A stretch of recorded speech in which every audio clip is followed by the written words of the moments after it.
Antes de começar, eu tenho uma pergunta muito importante pra fazer pra vocês. Diga. No episódio de The Office, eu tinha perguntado se o pessoal já tinha... já entrou em uma situação The Office, que eles precisavam de alguma câmera pra olhar, bem vergonha alheia. Vocês já tiveram algum momento Fleabag, ficando com alguém ou em algum date, alguma coisa do tipo? De olhar pra câmera? De querer olhar pra câmera? Com certeza. Tá, eu gosto de pensar que todo momento do cotidiano é meio Fleabag, assim, né? Tipo, acho que com a Fleabag tem esse negócio de ser meio que a representação da pessoa média, né? Da mulher média, principalmente, assim, dessa pessoa que, tipo, não é dotada de uma grande responsabilidade, nem nada do tipo e tal. Na maioria dos relacionamentos a gente é meio Fleabag, né? Porque a gente sempre se coloca meio nessa postura do observador, né? De terceiro, assim. E, tipo, principalmente de um ponto de vista pessoal, assim, em relação a tudo que a gente passa e tal. Pô, mas já aconteceu uma coisa que é intancável, assim. Tipo, você vai sair com a pessoa, aí, tipo, beleza, né? Tá saindo com a pessoa, ela simplesmente saca, assim, e cheira, né? Na sua frente. E você fica, caralho, do nada, né? Sem aviso, assim. É o momento que você quer olhar pra câmera, assim, e falar, nossa, por essa eu não esperava. Ai, cara, teve um momento... Eu fui ficar com uma garota, e eu peguei o número dela, a gente foi pra casa dela, e aí a mãe dela falou, vai mostrar pra ele a casa e tal. Aí ela foi, me levou até o quarto dela, aí a gente tava vendo os livros, e a gente começou a ficar. Só que teve um momento que foi muito estranho, que tipo assim, a mãe dela chamou ela, né, pra descer. Ela meio que, do nada, jogou os livros no chão, tá ligado? Pegou os livros e tacou no chão. E falou assim, nossa, você é muito desajeitado e tal. E aí eu só tenho bem alto, mano, o que é que você tá falando, tá ligado? Ela me deu um soco, tipo, não, entra na brincadeira e tal. Eu falei, ai mãe, é que ele tá desarrumando tudo. Exatamente isso. Eu fiquei meio, tipo, momento Fleabag, assim, sabe? Não, assim, com história com date, essas coisas, não. Eu achei que era um momento bag, tipo, quebrando a quarta parede, falando com alguém como se, tipo, sua vida fosse um... Não, aí você é maluco mesmo, né? Vai.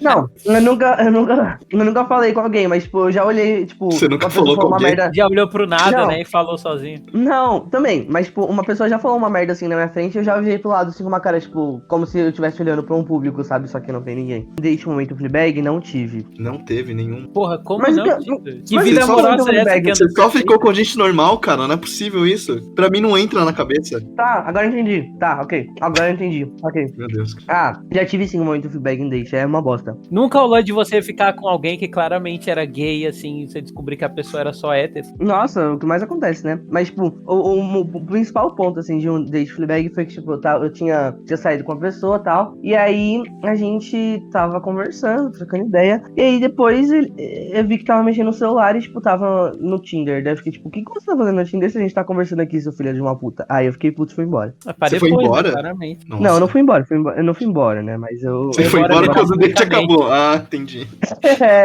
Mas eu fiquei bem puto, e aí nunca mais aconteceu. Mas acho que o mais comum pra mim é que assim, eu não saí com muitas pessoas. Uhum. Mas o mais comum pra mim é quando eu estava conversando com alguém e tinha uma fala, tipo, muito bosta, assim. Ou aquelas cantadas muito bosta. Ou você acha que a pessoa é super legal e do nada ela dá uma furada, faz um comentário que, sei lá, não cabe naquele momento. E aí eu só desvio o olho do celular e olho pro além como se tivesse uma câmera. Eu acho que é o que eu mais consigo pensar agora. Entendi. Eu me identifico. Vamos começar? Bora. 1, 2, 3 e... Bom dia, boa tarde ou boa noite, entusiastas de plantão. Aqui quem fala é o Fernando Schoit. E aí, galerinha, tudo bem? Aqui é o Tito. E hoje temos 3 convidados. A primeira participou com a gente agora eu vou acertar, no episódio de Barbie e também no episódio de Heartstopper, a Michelle Dionísio. Finalmente, acertou! Eu errei no Heartstopper, nunca me perdoei, né, por isso, ficou muito estranho. Você já errou em vários, então tá tudo bem, já aceitei. Mas, oi, gente, como vocês estão? O outro é o David do podcast do Pinguim Dançarino. E aí, gente, como é que vocês estão? O David do podcast do Pinguim Dançarino e do Inclusacast, né? Já tá virando de casa. Tá, também, já é de 22 casa. episódios aqui, né? 22 Não, é impressionante, como Enthusiast, o Horror no Ar, eu meio que sou membro fixo, mas só como convidado. E debutando aqui, a nossa querida Ana Luísa Pereira. E aí, gente? Finalmente, né? Já tô faz tanto tempo falando que eu ia aparecer. Pois é. E esse episódio aqui demorou pra gente conseguir gravar. Quem lembra, a gente primeiro, sigam a gente no Twitter e no Instagram, que é @enthusiacast no Twitter e @enthusi_cast no Instagram, porque lá a gente postou alguns stories, algumas enquetes pra saber qual série a gente ia falar. Isso já faz uns bons meses e a gente conseguiu a série, só que o problema foi gravar ela, né? Finalmente está aqui a série que vocês pediram. Hoje vamos falar sobre Fleabag. Ótimo. Desculpa. Não, agora vai ter a musiquinha, né? Nossa, o cara é mó grosso, né? Fala ótimo, não fala saúde, mó cuzão. Saúde. Obrigada. A gente tem a sinopse. Fleabag é um mergulho na mente fervilhante de uma mulher inteligente, sexual, inquieta e devastada pelo luto em seu dia a dia na vida moderna de Londres. A dramaturga premiada Phoebe Waller-Bridge é autora e faz o papel de Fleabag, uma mulher autêntica que tenta retomar sua vida enquanto rejeita a ajuda de qualquer um que tente se manter ao seu lado durante a sua crise. Essa é a sinopse oficial da Prime Video, que é onde vocês encontram Fleabag, e esse episódio vai ter spoilers, ok? Vamos falar da primeira e da segunda temporada. Em ordem, como vocês conheceram Fleabag? Qual a sua relação com Fleabag? Quando vocês assistiram Fleabag? Cara, eu acho que, como boa pessoa que passa muito tempo assim em redes sociais, né? Eu conheci Fleabag na época que ela tava em alta, assim, né? Acho que tinha acabado de sair a segunda temporada e tal. E você via muito quote, assim, de citação dela, né? Tipo, quando você entrava no Tumblr, tinha muito gifzinho dela com o Padre Gostoso da segunda temporada, né?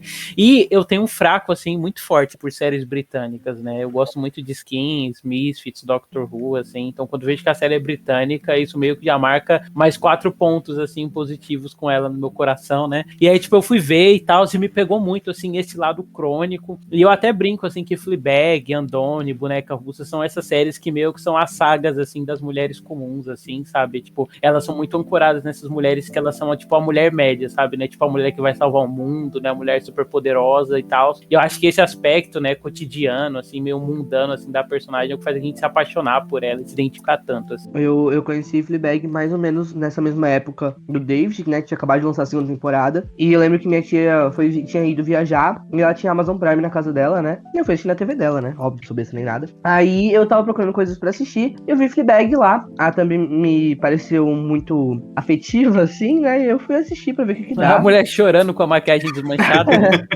Sim, muito legal. Muito querida. Na verdade, a que eu vi foi a da segunda temporada, né? Que é aquela imagem meio Ela meio Idade santificada com um Média, né? Meio santificada, muito legal. hamster na mão brilhando. Sim, essa mesmo. Eu achei muito legal. E eu falei, vou assistir. E tava bem nessa época que os originais da Prime Video estavam começando a ficar em alta, né? Então The Boys, tava, acho que já tinha lançado, se não me engano, Carnival Essa Row época e que o várias Prime outras. Video Né? era tipo uma nova promessa, assim, na televisão, né? Tipo, nossa, agora sim a HBO vai ver o que é concorrência, e aí nunca deslanchou, né? Além dessa época. Exatamente. E aí eu comecei a assistir assim, como quem não queria nada, e tipo, eu assisti o primeiro episódio, né? Tipo, mergulhei no primeiro episódio, e aí, tipo, 20, 30 minutos assim, acabou, fiquei, não, pera aí, eu preciso de mais. Eu fui assistindo e, tipo, maratonei assim. Eu acabei no mesmo dia, sabe? Eu fiquei chocado como foi muito rápido e como eu gostei demais da série, assim, é muito sensacional. Eu conheci, tipo, eu via muito esses GIFs da segunda temporada dela com o padre. E na verdade eu nem tinha noção de que era uma série, eu achava que era só mais uma coisa da internet, alguma febre. E eu nunca corri muito atrás. E aí, não sei se foi esse ano ou se foi no fim do ano passado, o Caio ficou insistindo muito pra eu assistir. E eu tava meio receosa, porque ele não me contou muito sobre, mas ele falou que tinha essa figura aí da mulher média, né? E que tinha toda essa ironia, muito sarcasmo, todas essas coisas. E eu não tava muito nessa vibe, eu tava mais em sitcoms, coisas pra rir, coisas leves, coisas que eu não precisaria raciocinar tanto ou dar muita atenção. Aí eu fiquei um pouco receosa, mas eu cedi finalmente. E eu gostei bastante, eu reagia muito. Foi gostoso ver com outra pessoa, porque eu reagia, eu comentava, eu ficava chocada. E como ele já tinha assistido, era muito engraçado eu olhar pra ele com uma cara de absurdo e ele rir da minha cara. E depois rir junto e, enfim, conversar sobre depois. Então foi essa ocasião, mas foi bem recente. O hype já tinha super passado. E eu acabei só falando sobre com ele mesmo. Eu não tive uma segunda opinião sobre a série pra conversar. Então, muito legal que eu estou aqui, inclusive.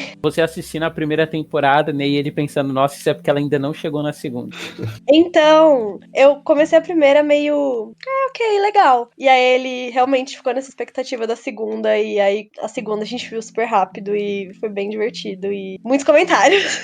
Eu descobri pelo meu pai, ele que falou pra mim, ai Ana, tem uma série que vai combinar muito com você. Aí eu falei, putz. Aí ele tinha acabado de fechar de pegar o pacote da Amazon. Aí ele que descobriu a série. Foi bom, bem que tava tendo muitas turbulências familiares. Aí foi uma série bem realística, assim, sabe? Bom de assistir no momento. E também tava, eu não sei se foi 2019 que ela na temporada. Deixa eu ver aqui. Porque eu lembro que tava, tipo, um hype bem forte no TikTok também. Aí quando ele falou dessa série pra mim, eu vi uns edits, alguma coisa. Foi 2019. Ah, então, aí quando eu fui assistir a primeira temporada, eu falei, ué, mano, mas cadê o padre? Cadê o que eu tava vendo no TikTok? Cadê o pescoço dele?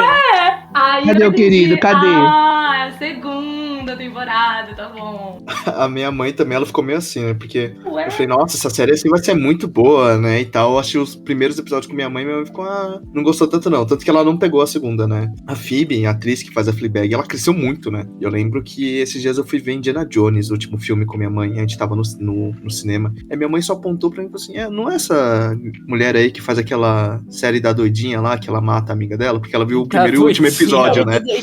E porque ela viu o primeiro e o último episódio, né? Então ela só soube que a amiga dela morreu e no último episódio que elas, né, foi um dos motivos do suicídio. Enfim, a gente vai tocar nesse assunto, né? Mas uma coisa que eu achei muito legal que o David falou é desse cotidiano e tudo mais, porque Fleabag é bom a gente comentar que ele é uma comédia que foi feita pro palco, né? Ela foi escrita e criada pela Phoebe e só depois que em 2013 foi dirigida pelo Harry Bradbeer e Tim Kirkby, mas que ela tava como produtora executiva, né, dentro também. Na verdade, tipo assim, Fleabag era uma apresentação de palco, né, que ela tinha e tal, que era uma coisa curta, assim, não era essa coisa episódica e tal, e aí depois foi adaptado pra série, muito inspirado, chuto eu, né, no formato da série do Louis, né, que é uma série do Louis C.K. que mistura, assim, essa coisa do stand-up que ele tinha, né, com uma narrativa mais cotidiana, assim, era, tipo, criar a ficção a partir desse relato documental, só que, tipo, enquanto no Louis isso literalmente era feito com stand-up no palco, né, enquanto ele tava contando, você cortava pra ficção, na Fleabag vai mais pra essa coisa, tipo assim, de adaptar direto o texto dela pra uma narrativa ficcional, né? Uhum. Tanto que os episódios, assim, se a gente for parar pra decupar eles, por exemplo, eles têm várias sequências, assim, que elas funcionam isoladamente, né? Não necessariamente numa ordem, assim, do episódio de 20 minutos. E o que pra mim não é uma desvantagem, né? Porque eu acho que a Phoebe Waller-Bridge, ela entende muito isso, né? E transforma isso de diferentes maneiras, assim, pra abordar, assim, o cotidiano do que é ser mulher, assim, dos relacionamentos que ela tem e das próprias piadas que ela faz, né? Eu adoro aquela brincadeira, tipo, dela encontrar o cara lá com os dentinhos, né? O cara com os dentes grandes e tal. No ônibus. E aí, tipo, o cara super falar, não, vou te tratar como se fosse uma piranha. Ela curtia e depois ele, não, eu tava só brincando, vou ficar decepcionado e tal. Tem muito esse jogo, assim, com uma ideia social de vulgaridade, assim, que não é vulgaridade, né? É só uma coisa que é rotineira na vida das pessoas, mas que, tipo, socialmente a gente não é lido, a gente não aprende a ler isso como um signo feminino, né? E a série vem pra romper com esse tipo de coisa, assim, que eu acho muito foda. Só um pequeno adendo aqui muito importante, esse cara dos dentes, ele tá em Barbie, tá bom? Eu só queria relembrar isso pra vocês. Ele tá em Barbie? Ele também tá em After Party. Ele tá em muitos lugares, é muito legal, mas é isso. É só esse adendo que eu queria fazer. A peça que foi feita, né, da Phoebe, você vê que tem o Tim Kirkby, né, que tá acreditado como diretor, acho que ele só fez o piloto, né? Porque o piloto que suga muito da peça, quase tudo da peça tem muito a ver com o piloto dele, né? Do primeiro episódio de Fleabag, a parte do ônibus e tudo mais. Não sei se vocês foram procurar alguma cena do tipo. Sim, sim. É bem isso, né? Tipo, ela faz essa coisa da narrativa do stand-up a partir do cotidiano dela e tal, e a série adapta esse tipo de coisa. Mas eu acho que não é incomum, assim, tipo, essa coisa do diretor de stand-up dirigir um episódio de série e tal, porque querendo ou não, tipo, essa galera que dirige stand-up, apesar de ser essa coisa mais do piloto automático, né? É uma galera que às vezes é muito renomada, assim. Por exemplo, eu lembro que o Spike Jonze, que é o diretor de Onde Vêm os Monstros, Ela e tal, é ele que dirige os stand-ups do Aziz Ansari, por exemplo, ou Paul Thomas Anderson, né, que faz essas apresentações de palco das Rens, assim, da Lana Ren e tal. Mas eu acho que ele funcionou muito, principalmente no piloto, assim, porque, eu não sei se vocês viram, mas a peça ela é muito tirada só na Phoebe, né? O resto dos personagens é usado um alto-falante pra fazer as vozes. Sim, o que não é incomum na série, né? Tipo, às vezes a gente aprende muito dos personagens a partir de uma alcunha de como a Phoebe, como a personagem da Phoebe, né, que é a Fleabag, ela chama eles. Então, tipo, a própria Fleabag, ela não tem o nome, né? Ela é a Fleabag e tal. É assim como o padre gostoso, ele é só o padre gostoso, né? É até uma brincadeira meio que com conto de fada, se a gente for parar pra pegar, porque, por exemplo, ela é, tipo, a protagonista padrão dessas coisas, que ela tem, por exemplo, uma madrasta má, entendeu? Ela tem esse arquétipo do príncipe encantado. Tá muito girando em torno desses signos socialmente femininos, né? O cara do banco, que aparece no primeiro episódio, né? É só o cara do banco, que é recorrente, o pai, né? E eu queria também comentar como a Phoebe, depois de Fleabag, ela cresceu muito, né? Dentro do meio audiovisual. A gente comentou que ela tava no Indiana Jones, mas ela começou a produzir coisas dela mesmo, né? A Phoebe, ela tem uns trabalhos muito legais, assim, anteriores à Fleabag também. Não sei se você já assistiu, acho que o David deve conhecer. Crashing, você conhece, David? Crashing. Ah, sim. Conheço. Eu assisti Aí eu me forçou a ver também. também. Uma delícia Verdade. essa. Eu acho que eu tinha conversado com a Ana, né, sobre isso. A gente tinha conversado, a gente tava falando sobre Fleabag e a gente chegou em Crash em Eu algum acho que em foi algum por conta momento, do assim, que a gente ator encontrou na também que vida. tava. Foi exatamente Foi isso. por conta exatamente dele. isso. E Crashing também é incrível, né? Sempre por conta dela, é Crashing impressionante. também tem muito isso, tipo assim, dela romper com algumas expectativas que a gente tem, né, do protagonismo feminino e tal. Eu gosto, por exemplo, que a primeira cena de Crashing, né, que é uma coisa que rima muito com as coisas que ela fez em Fleabag, ela, tipo, conversando com a mulher no ônibus, a mulher trata mal ela, e ela fala, alguém tá precisando transar, só que ela fala cantando, assim, sabe? É muito demais. Pior que é. E eu gosto também do que ela usa do visual, né? Eu gosto muito acho que no segundo episódio da primeira temporada, que tem uma cena parecida, que é quando ela tá no metrô, e aí começa a introdução dela, é só o pessoal com uma música de fundo. Vocês lembram dessa cena? Sim, é uma cena musical, aí, tipo, Uhum. todos os figurantes cantam, tipo assim, eles estão parados, eles cantam em agonia, e é como se fossem os hormônios dela, e ela, eu acho que vou menstruar em breve. Sim. Eu amo muito essa cena, porque quando eu assisti a primeira vez, eu tive que pausar e falar, meu Deus, parece que, tipo, ela tava me vendo, assim, ela tava olhando pra mim, literalmente pra mim, quando ela tava falando disso. Uhum. Eu falei, caralho, é literalmente assim mesmo que eu me sinto quando eu estou prestes a menstruar, é literalmente essa sensação. Fleabag e Lady Bird criou muita geração, né? Que a gente vê no Twitter muito, assim, em alta, de muitas mulheres realmente se identificando com Fleabag, né? Eu não sei, Dionísio, Ana. A primeira coisa que me chamou a atenção foi o caráter autodepreciativo do rolê, entendeu? E muita ironia e muito sarcasmo. E eu, particularmente, não sou uma pessoa. Quer dizer, na época que eu vi a série, na verdade, né? Eu não era uma pessoa assim, eu era a pessoa mais boazinha, trouxa, né? E eu ficava tipo, gente, né? Tratar as pessoas assim, meio, né? Vida louca e tal. Só que aí depois eu comecei a virar essa pessoa de realmente ser mais sem filtro. Nossa, agora eu comecei a refletir sobre isso agora. Então, quando eu assisti, não me gerou uma identificação, era só eu mesmo sendo uma terceira pessoa, vendo de fora e achando tudo uma grande vergonha alheia, assim. Tanto que às vezes eu tinha que pausar e falar, não, isso não aconteceu. Era realmente um respiro pra continuar. E, enfim, porque era muita sinceridade, era muita coisa na lata, que eu nunca fiz isso, sabe? E assistir como uma terceira pessoa me gerava um incômodo muito. Era até divertido. Só que pensando agora, eu estou cada vez mais me tornando essa pessoa, então acredito eu que seja uma coisa muito inspiradora. E eu acho que esse estranhamento é interessante de pensar, porque você fica tipo, ai, que vergonha alheia, uma pessoa que fala as coisas na lata, ou uma pessoa que é tão espontânea assim, né? Gera um estranhamento, principalmente quando é uma mulher. E, nossa, sério, eu tô refletindo muito agora, juro. Mas enfim, relacionar esse estranhamento e começar a normalizar, sabe? Porque se fosse um cara, tipo, talvez não teria um estranhamento, sabe? De uma pessoa tão sincera e tão espontânea, sabe? E é muito doido pensar que talvez eu esteja me tornando essa pessoa. Então, sim, a minha primeira resposta foi não me identifiquei, mas agora a minha resposta é sim, eu agora me identifico. Eu sempre tive uma visão, tipo, não sou exatamente ela, mas muita coisa dela já levava pra mim. Não que eu sou uma pessoa, tipo, estúpida, sem educação, mas eu não sou, tipo, super boazinha, amável, bonitinha o tempo todo. Então, tipo, ter ela sendo bem irônica e cheia de sarcasmo, mano, é isso. Tem hora que eu até falo, nossa, por que ela não foi mais estúpida? Olha o que ela tá passando na vida dela, tipo, a relação com a madrasta dela, por que ela não fez mais agora? Mas eu tenho muita afinidade com ela nessa parte de falar tudo, ser na lata, assim, dane-se. A gente pode começar pela primeira temporada, né? E depois ir pra segunda. Se bem que a primeira temporada é bem passageira, assim, o pessoal se lembra, né? Mais impactante a segunda temporada, até por causa do arco do padre. Mas eu acho que a primeira é muito forte pra gente ter a base do que é a Fleabag, né? Porque todo o arco é muito em volta dela, principalmente da gente entender esses flashbacks que tem junto com a Bu, que era amiga dela, enquanto ela tá sendo essa gerente da cafeteria de hamsters, né?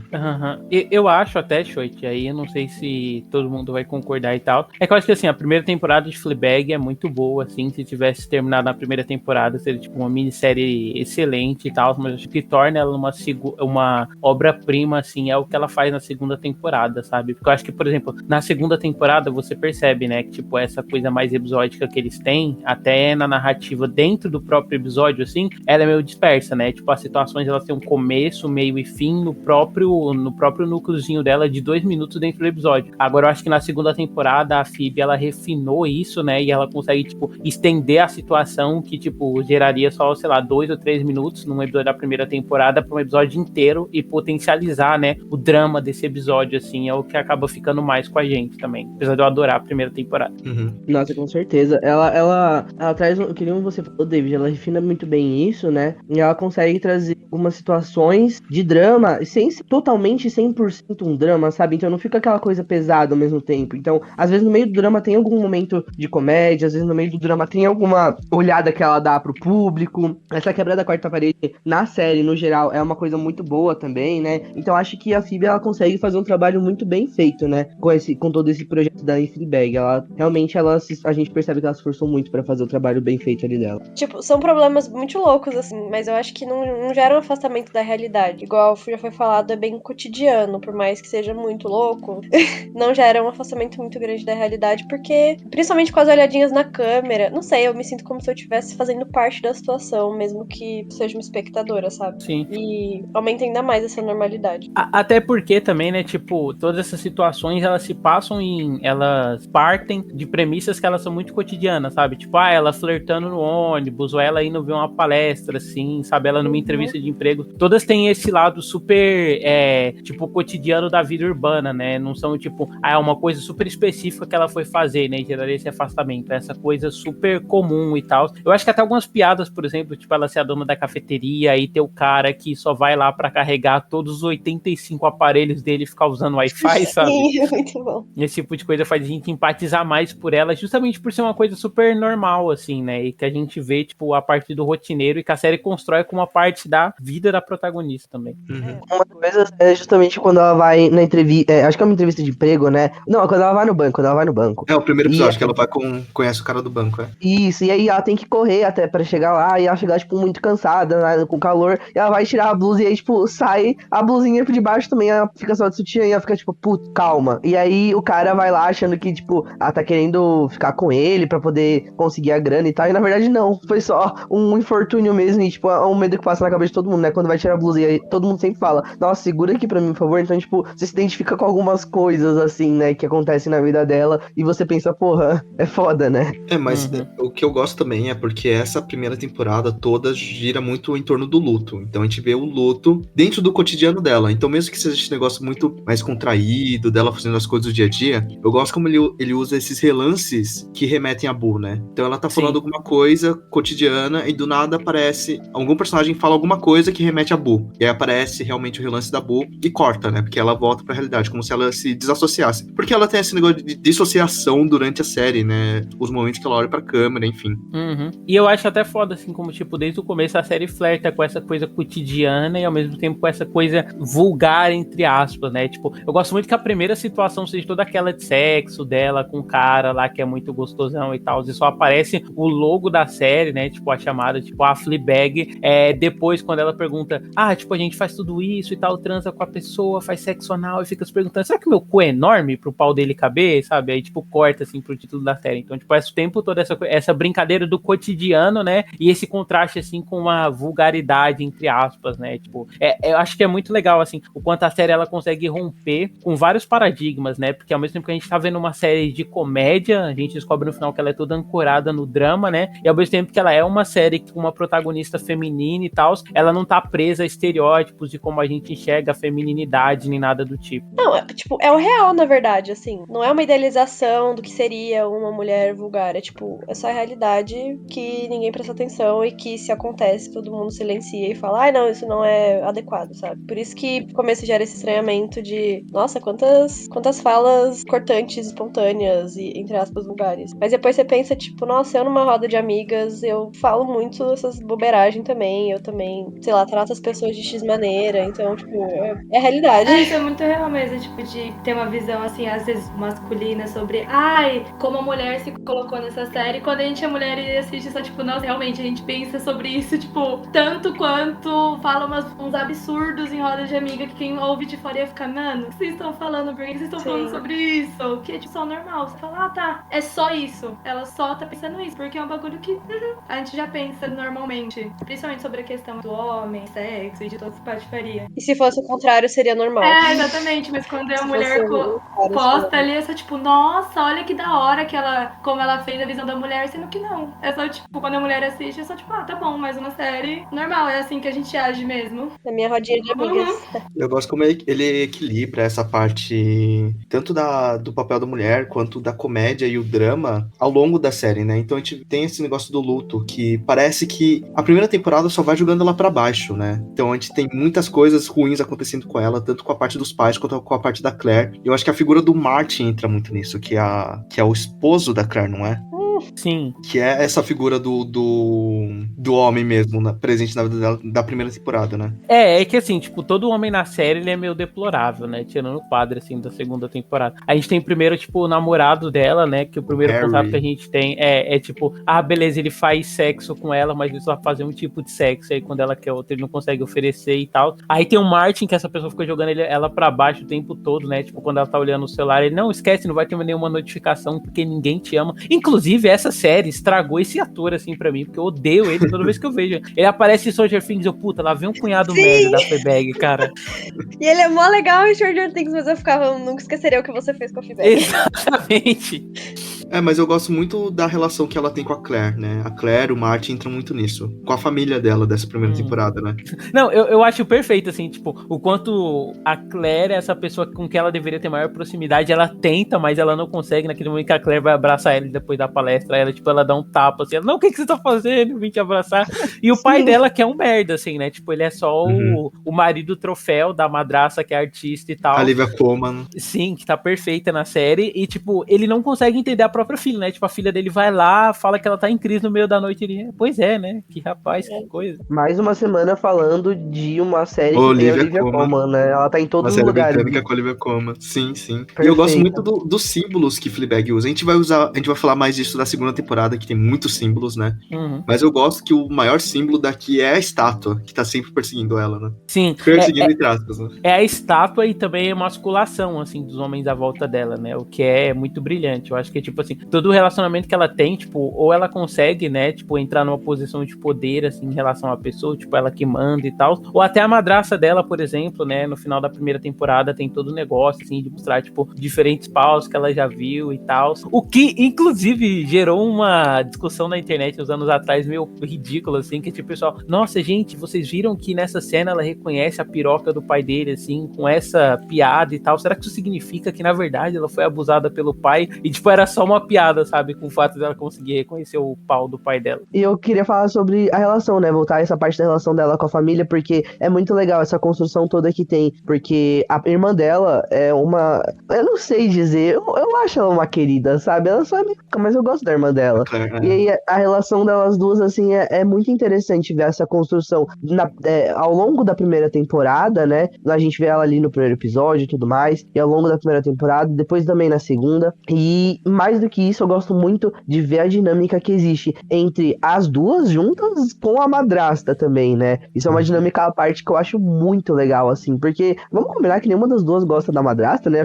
Só que a Fleabag faz questão de deixar isso claro, né? Enquanto a irmã dela, a Claire, é um pouco mais discreta com relação a isso, né? Mas é muito legal ver como elas duas agem, assim, com a madrasta, toda a treta que tem. A Olivia, como que nem o David falou, ela tá incrível nessa série mesmo, ela realmente faz uma megera, e é muito bem madrasta de filme mesmo, sabe? De princesa da Disney, igualzinha a madrasta da Cinderela, tipo, nossa, que cuzona, sabe? Você realmente pensa, filha de uma mãe, né? E você vai se deparar com esse tipo de pessoa em algum momento da sua vida, sabe? Então eu acho que é muito legal essas dinâmicas, essas relações entre alguns personagens na série que funcionam muito bem. Ela tem toda essa passiva agressividade quando elas vão pra casa da madrasta, né? Não, é horrível, assim, porque, tipo, ela xinga e ofende elas o tempo todo, assim, mas com o sorriso mais gentil do mundo, né, cara? O sorriso da Olivia Colman, assim, que é esse negócio da cabecinha girada, sabe? Mas o episódio que eu gosto muito da Claire e da Fleabag é o episódio que elas vão pro Retiro Silencioso. Esse episódio é Ai. muito bom. Ah, eu ia falar sobre ele também. Nossa, esse é muito bom. Muito bom. É que nem o David falou, é um dos episódios episódicos, né? O episódio inteiro é focado no Retiro Silencioso. Eu amo muito esse episódio porque eu particularmente gosto muito da Claire, assim, tipo, acho ela uma mulher incrível, assim, eu acho muito também... Eu gosto muito como coloca esses dois pontos diferentes, ser feminina, com a personalidade da Fleabag e com a personalidade dela. Que, tipo, no primeiro episódio ela já apresenta a irmã dela, ela é linda, anoréxica, tal. Você, tipo, vê outro lado, assim, do que é ser mulher, até nesse retiro, que ela leva, tipo, 1000 cremes e a Fleabag pergunta, pra que é isso? Aí ela fala, é pro minhas pernas e pro meu joelho. Pra que é isso? É pra debaixo do meu olho. Que é essa outra parte do ser mulher, que ela é uma mulher mais certinha, e eu não posso falar na cara da minha madrasta o que eu acho, eu não posso provocar, e eu fico com meu marido, que é outra visão. Só que ao mesmo tempo, quando ela tá com o Fleabag, episódio dos olhares que ela dá pra câmera, ela consegue fazer pra Claire, quando elas se ouvem um absurdo. É, quando a mulher da gente fala um bagulho, ela só olha assim pra Claire e elas tipo, se entendem do mesmo jeito que a gente entende a Fleabag. Uhum. É, eu acho que a Claire tem essa coisa, tipo assim, de... Enquanto a Fleabag é essa mulher média, né? A Claire é, tipo, essa representação, assim, da mulher ideal. Então, tipo, ela é socialmente bem-sucedida, ela tem um marido, sabe? Tipo, ela tá cumprindo essa série de outros papéis de gênero, assim, né? Que, tipo, a gente é socializado a entender como, tipo, o ideal, assim, da mulher moderna e tal. Até essa coisa dela ser bem-sucedida no trabalho. Mas, tipo, esse episódio é o que a gente tem, tipo, o maior respiro dela, né? O que a gente se aproxima mais, assim, vê esse lado mais humano dela em crise também. Eu gosto muito do Retiro Silencioso quando eles vão pra parte dos homens que estão por ali. Sim, É que meio coaching.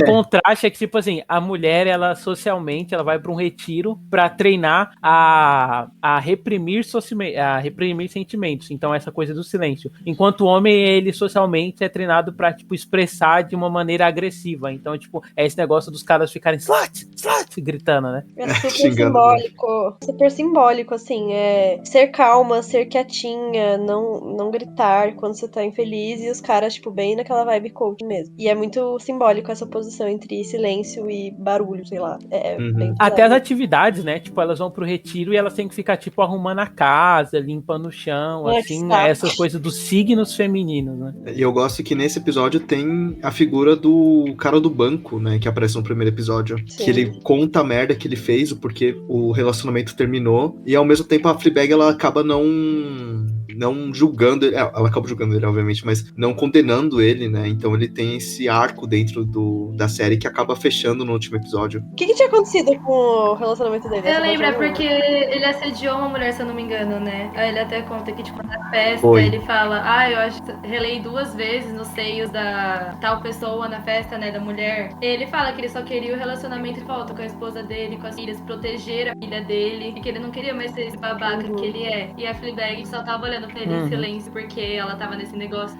Retiro silencioso. Aí ela olha pra ele. agora eu lembrei. Não vou falar nada. Aí no final eu acho que, tipo, depois que ele fala tudo, ela até fala, tudo que eu quero fazer é chorar o tempo todo. Aí esse baque, assim, aí ele olha Agora pra eu ela e lembrei. fica quieto, assim, faz aquele sinal na boca de retiro silencioso, não vou falar nada, não vou te julgar, não vou te condenar. Acho que o David fez episódio sobre a visão normativa, né, dentro das obras, não foi? Você que fez? Sim, No Pinguim foi isso Dançarino, né? Que eu acho que Fleabag, ele usa muito de Bojack. A gente tá entrando numa área muito Fleabag e Bojack, né? Desse negócio do ser humano mesmo, né? Não é tanto preto no branco, tanto, tipo, vilão e mocinho, sabe? Obviamente, tem homens que nem o Martin, que ela realmente joga ali, né? Olivia Colman, por exemplo, assim. Mas os personagens em geral... Porque a própria Fleabag fica nesse meio termo, né? Porque tem tudo que a gente descobre entre a amiga dela e tudo mais. Sim, tipo, é essa coisa do BoJack que é isso do... não existem pessoas boas ou ruins, o que existem são só pessoas, né? Então, tipo, todos os personagens em volta da Fleabag, eles são mega... Por mais que, por exemplo, o pai dela ou a madrasta possam soar unidimensionais no pouco que eles aparecem e tal, você entende que eles fazem aquilo contextualizado no passado deles que levou, sabe? Tipo, o pai dele sentindo falta da mãe ao casar com a madrasta e tal, que era uma pessoa que já era próxima à família, ou a própria madrasta, né? Tipo, usando a fortuna do pai dele pra se capitalizar e poder discutir o que é uma arte feminina e corpos femininos, assim, nos museus, a partir do dinheiro do pai e tal. É muito legal essa coisa. E você falou isso da visão normativa, é engraçado porque Fleabag, eu acho que às vezes afasta um pouco as pessoas, porque ela tá lidando muito com são signos muito opostos, né? Que é tipo essa coisa do drama e do luto e tal, essa coisa da comédia, né? E aí, tipo, eu conheço muita gente que, tipo, eu não consegui curtir muito porque eu não entendi se era pra dar risada, não era, porque era um negócio mais sério e tal. Mas eu acho que, tipo, a graça da série é justamente conseguir encontrar, né, nessa dimensão maior, assim, emocional e nessa coisa do cotidiano feminino, a partir de uma perspectiva mais mundana, a comédia, né? Tipo, é uma coisa, tipo assim, o cunho dela é dramático, mas ela é encenada de maneira cômica, então você tá sempre rindo, assim, com o absurdo das situações. É que o problema das pessoas é que elas, tipo, sempre querem, igual o Show te falou, preto no branco. Então, quem é o certo da história, quem é o errado da história? Essa pessoa falou uma bosta, nossa, tá cancelada.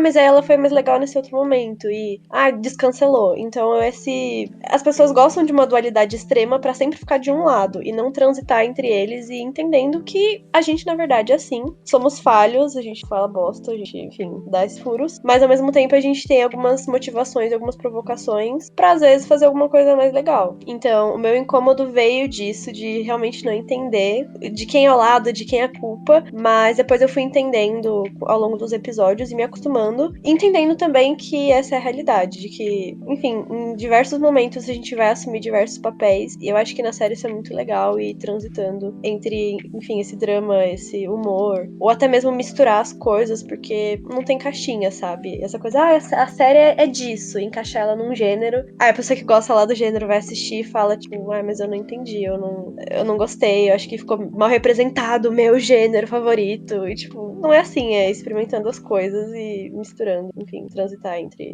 diversas nuances. O pior é que né? Porque a própria Fleabag, ela é uma personagem meio controversa, né? Que nem vocês falaram, é realmente, literalmente, a mulher média e tal, e ela tem muito isso, né? Tem muitos momentos em que você fala, porra, Fleabag, parabéns, é sobre isso, mas tem momentos que ela é, tipo, meio cuzona e você fica, caralho, mano, que cuzona, vai se fuder. E é sobre isso, né? Porque no final do dia, ela acaba sendo que nem a gente, né? Tem momentos que a gente é cuzão também, tem momentos que a gente é o herói e tal, mas existem muito mais momentos que nós somos cuzões e tá tudo bem, sabe? É muito sobre isso também.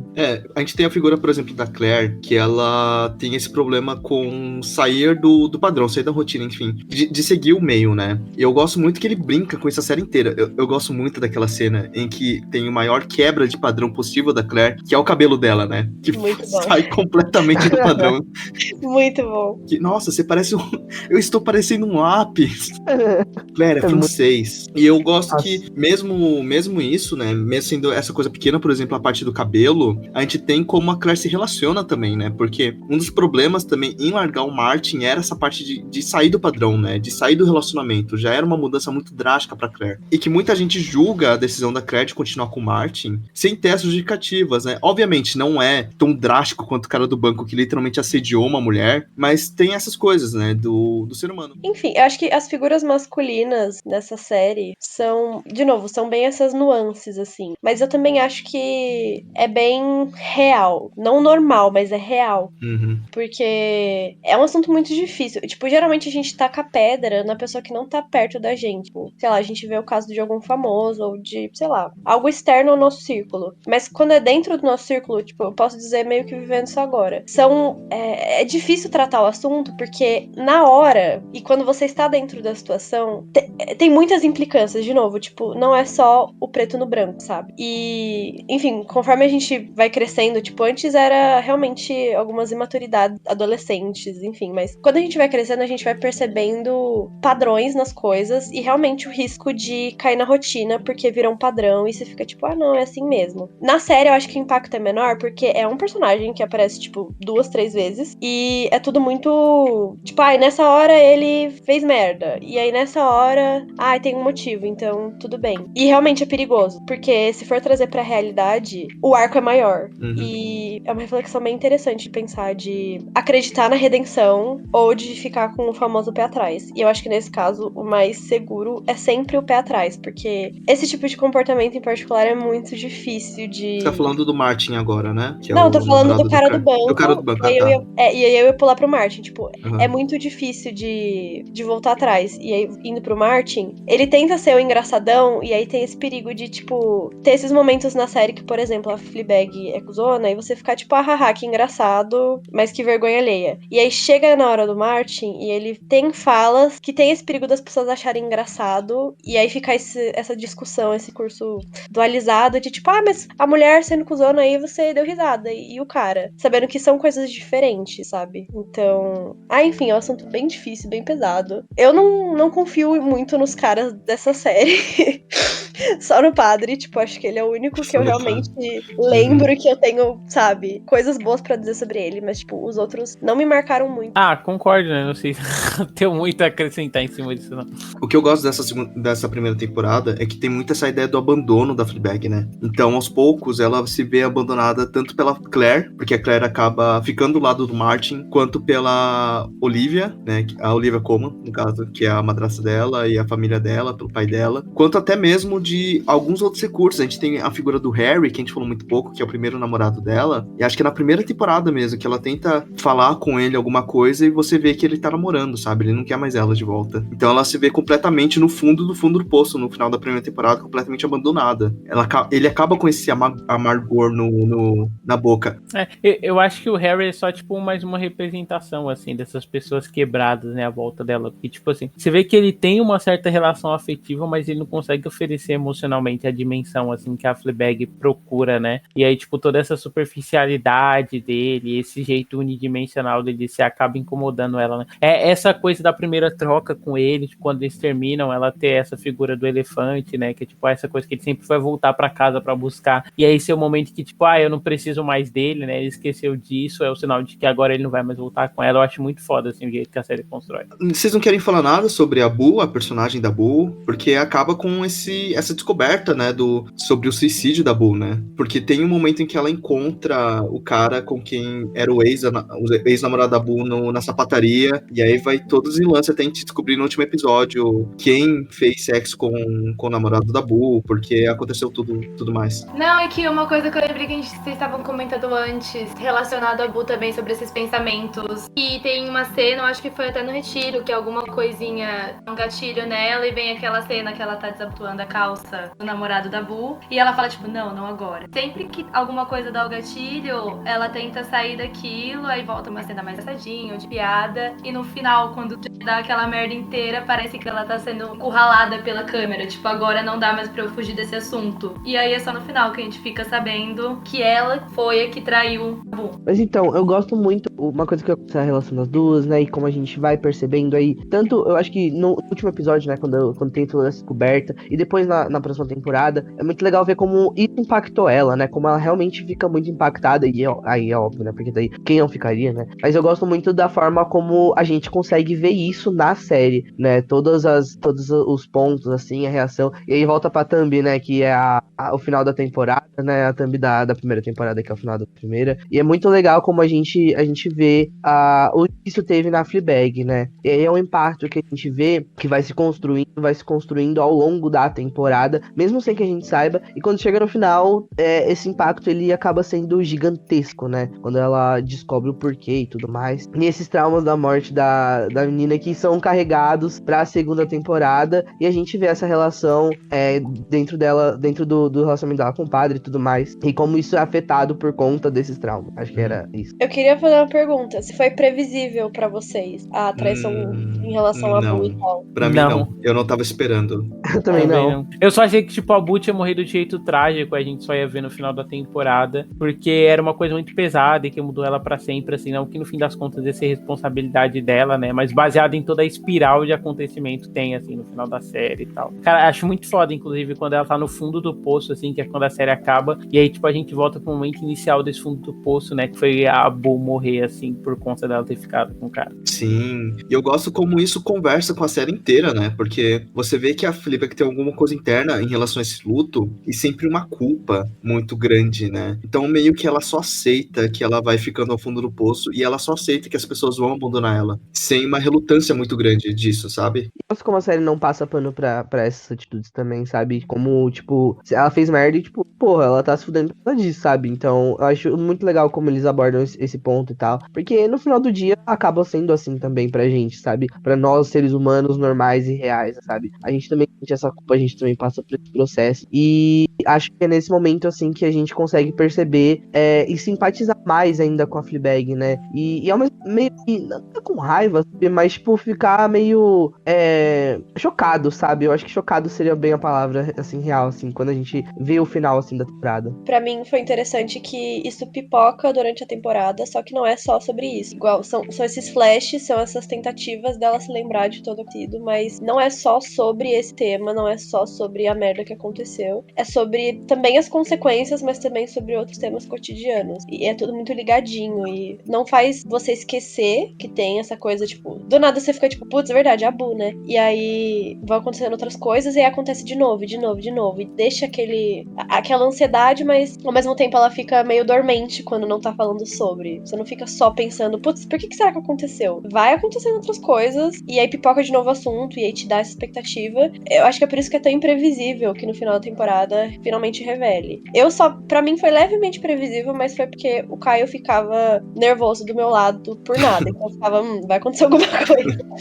E aí, realmente eu fiquei com a pulguinha mais atrás da orelha, mas realmente quando aconteceu eu não imaginava que era especificamente aquilo, então é realmente muito bom essa imprevisibilidade. É bem difícil me pegar desprevenida, assim, e realmente pegou, mesmo com o Caio acertando do meu lado, tipo, vai acontecer alguma coisa, e aí, enfim, mas realmente me pegou desprevenida. Vocês querem pular pra segunda? Sim, Bora. Segunda temporada de Fleabag. padre gostoso. Bora! Padre gostoso. Alguém quer acrescentar primeiro? A gente tem que falar do padre, né? Eu gosto muito da introdução do padre no primeiro episódio, que ele tá jantando com a família. E aí ele tem aquele momento que fala assim, nossa, por que você não fala com seu irmão? E tá, eu não falo com meu irmão. Ah, porque ele é pedófilo. É daquele silêncio na mesa.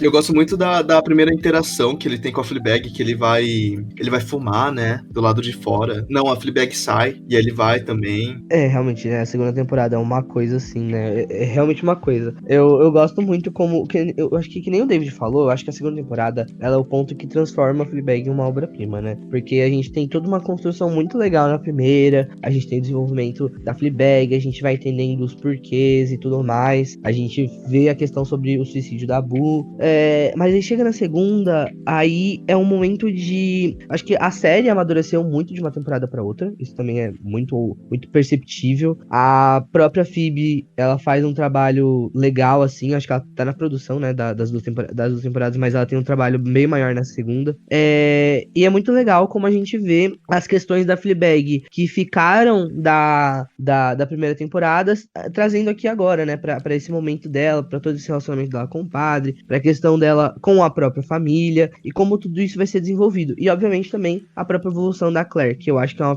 pra mim é uma personagem muito, muito querida, então eu acho que é muito legal ver como ela vai crescendo e vai se, entre aspas, desestabilizando, né, ao longo da temporada, sobre essa questão de mudanças, de sair do padrão e tudo mais. Então, tem algumas mudanças muito boas, assim, na segunda temporada que acontecem pro desenvolvimento dela e que funcionam muito bem. Eu acho que a segunda temporada é foda porque ela expande essa coisa da dimensão emocional, que já era muito forte na primeira, assim, pra vários sentidos. Eu acho que o primeiro episódio, que pra mim é um dos melhores episódios, assim, da história da televisão, né, que é esse do jantar e tal, ele sintetiza bem isso, né, porque ele concentra essa coisa que a série já tinha, né, que, tipo, são pequenos contos dentro do episódio, assim, e tal, só que ele concentra tudo isso numa unidade só de espaço, que é o restaurante, e eu acho que as interações que ela tem, né, com os coadjuvantes, e principalmente com o padre, são os que vão definir, assim, essa temporada, sabe, o que ela tem com a Claire, e aí, tipo, todo esse lado, assim, dela querer tirar um sarro com a cara da Claire, ao mesmo tempo que ela é a pessoa que emocionalmente tá mais próximo dela, ter todo o negócio dela presenciar o aborto que ela tem no banheiro, e as próprias primeiras interações, assim, dela com o pai e com a madrasta, tipo assim, ela nunca é o foco do assunto, assim, ela até brinca com isso, quebrando a quarta parede, né, tipo, essas pessoas só querem falar sobre elas, e aí o padre pergunta, mas e você? E aí, tipo, esse é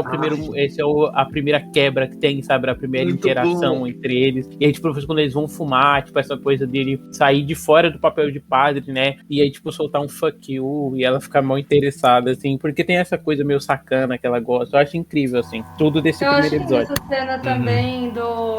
ninguém me fez uma pergunta e em sei lá quanto tempo ele corta ela e faz a pergunta. Esses dias eu tava no TikTok e apareceu essa cena e alguém falou tipo, eu não sei por que vocês dão tanta atenção pra esses diálogos, Bega. Parça, é literalmente lindo, tipo, a gente não tá dando mais atenção do que precisa, porque são diálogos muito bons, são muito bem construídos, principalmente da temporada, conversa, diálogos entre personagens, que eu acho, assim, sentar e chorar, eu acho maravilhoso. Nossa, sim. E na segunda temporada a gente consegue ver uma Fleabag mais...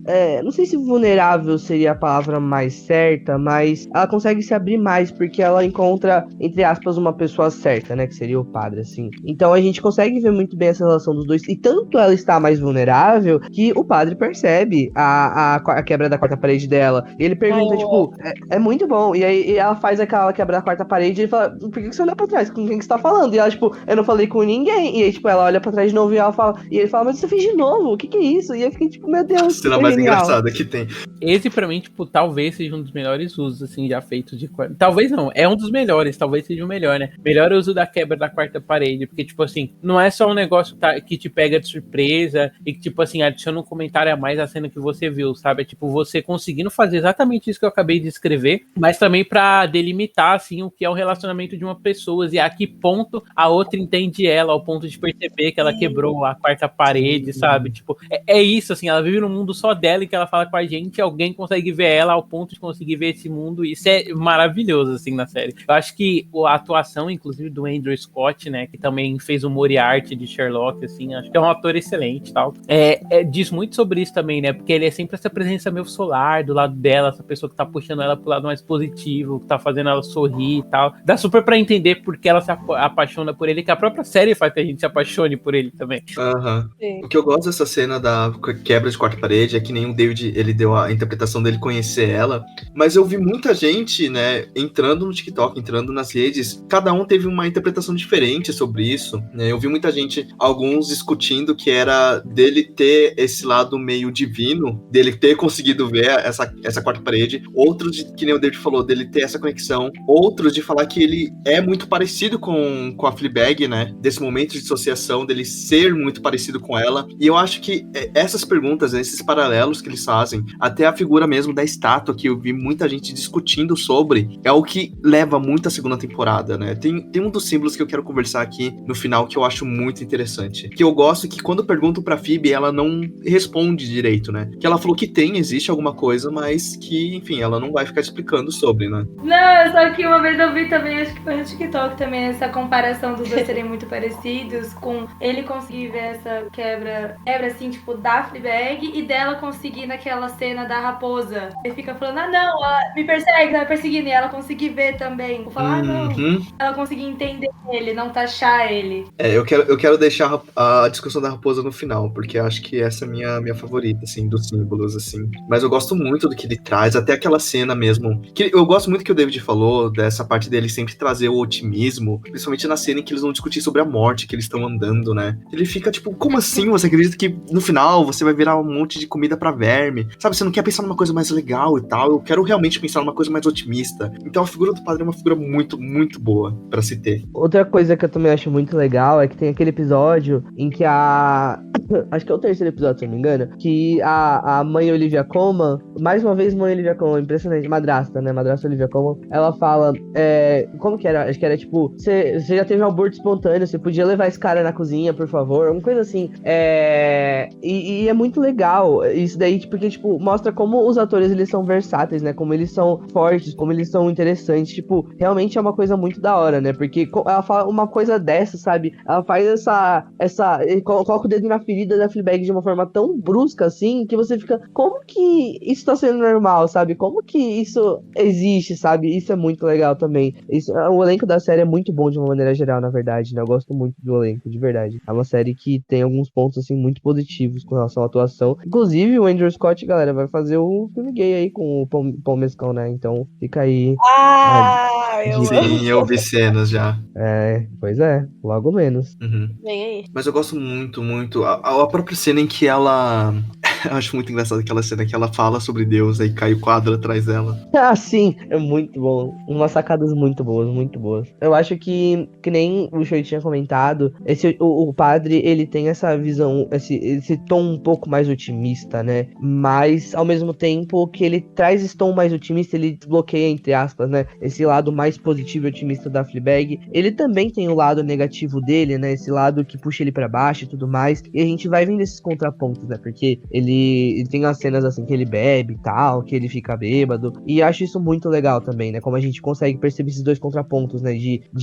Por mais que ele desbloqueie o lado bom de uma pessoa, às vezes nem sempre ele vai ser uma boa pessoa e tal. E isso é muito legal também de ver. Não, o que me encantou, assim, em relação a ele trata a vida dele como realmente uma escolha. Tipo, eu sou o padre, mas todos os dias eu sou tentado a não ser porque eu gostaria de seguir os pecados, entendeu? Tanto que a gente vê isso depois, quando, né, ela finalmente consegue laçar o padre.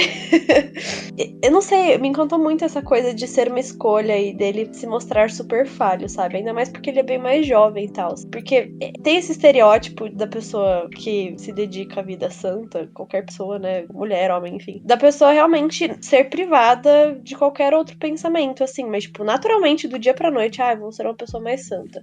E aí, ela não pensa em nada que possa levar ela pro pecado. Tipo, me encantou muito que ele fala com todas as palavras, ele mostra até um certo sofrimento em ter que fazer essas escolhas. E, sério, nossa, acho que por isso que eu fiquei muito encantada com o personagem. Acho que todo mundo ficou e se apaixonou junto. Porque eu nunca tinha pensado nesse lado, sabe? Quando eu pensei, ok, vai ter um padre na série, me veio justamente o primeiro estereótipo de, enfim, de talvez só a Fleabag ficar tentando ele e ele ficar afastado. Mas é muito interessante ver que esse jogo vem dos dois, que realmente ele faz escolhas todos os dias. Tanto que no final ele escolhe continuar a vida santa e não escolhe ela, então. A gente ainda vai chegar.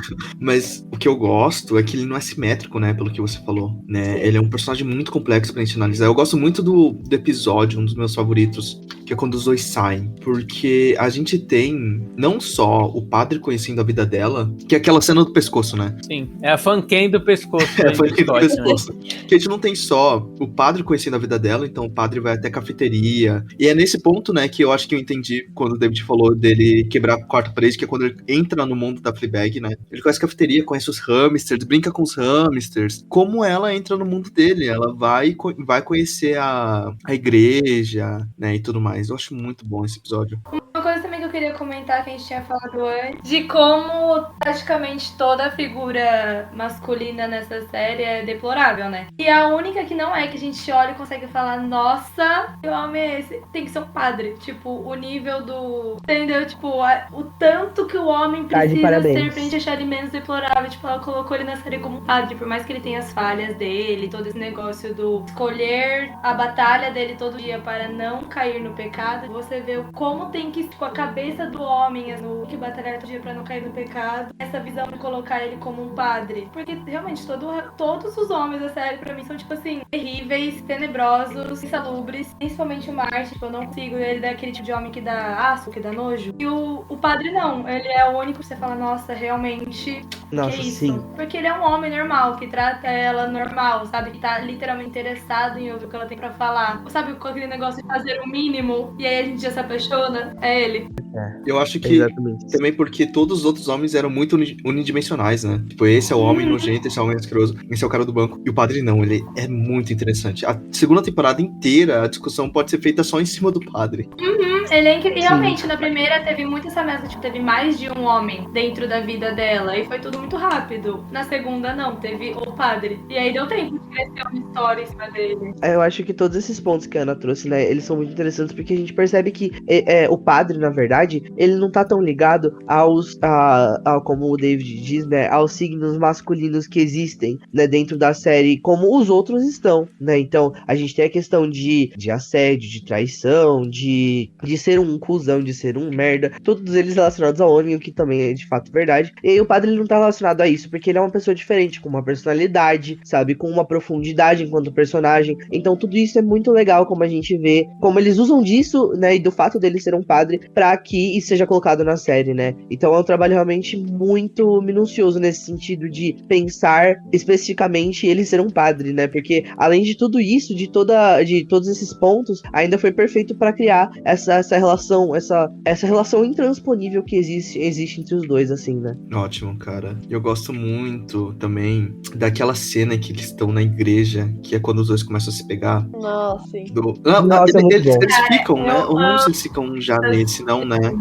Mas tem uma tensão sexual muito grande dentro da Que é igreja. quando ela tem aquele diálogo de que ela queria que tivesse as pessoas pra fazer as coisas por ela. Ele fala, tipo... cara, eu acho também, tipo, esse um dos melhores diálogos que, tipo, eu me arrepio inteira, que eu falo, parece que sou eu também. Tipo assim, é coisa de... Ela fala, tipo, não é só quero que alguém escolha que carreira eu tenho que seguir. Eu quero que alguém segure minha mão e peça pra fazer tudo, porque é muito cansativo eu ter que ser eu, que ter que fazer as coisas. E aqui eu queria só que alguém pegasse minha mão e falasse, hoje você vai vestir tal roupa, comer tal comida, seguir tal carreira. Que cai muito na figura de Deus, né?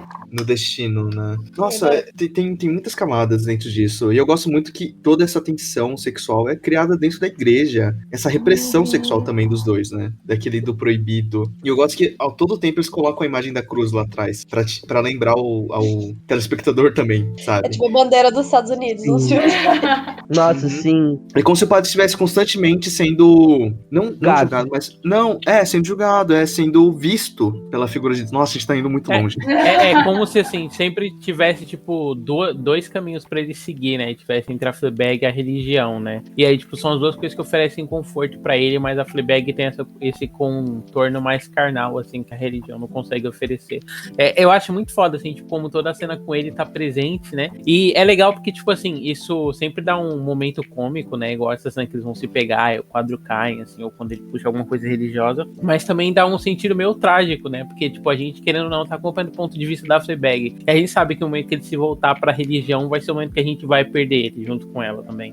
Sim. E não só isso, mas também o fato dele estar sendo observado, dele estar sendo julgado, não é só por Deus, mas também pelo próprio telespectador, sabe? Eu acho que isso vai muito disso, porque ao mesmo tempo que existe esse contraponto entre os dois sobre ficar ou não ficar, e essa barreira que existe no relacionamento dos dois, ao mesmo tempo tem uma barreira entre o telespectador e Deus, né? Porque Deus, obviamente, tecnicamente não quer que isso aconteça, e a gente, enquanto telespectador, quer que isso aconteça, quer que eles fiquem juntos, né? Então eu acho que é uma dinâmica muito legal, assim, que a série cria. É muito engraçado isso. É porque a Fleabag, ela tá muito mais perto da figura de Deus, assim, se você... A gente tá indo muito longe, mas assim...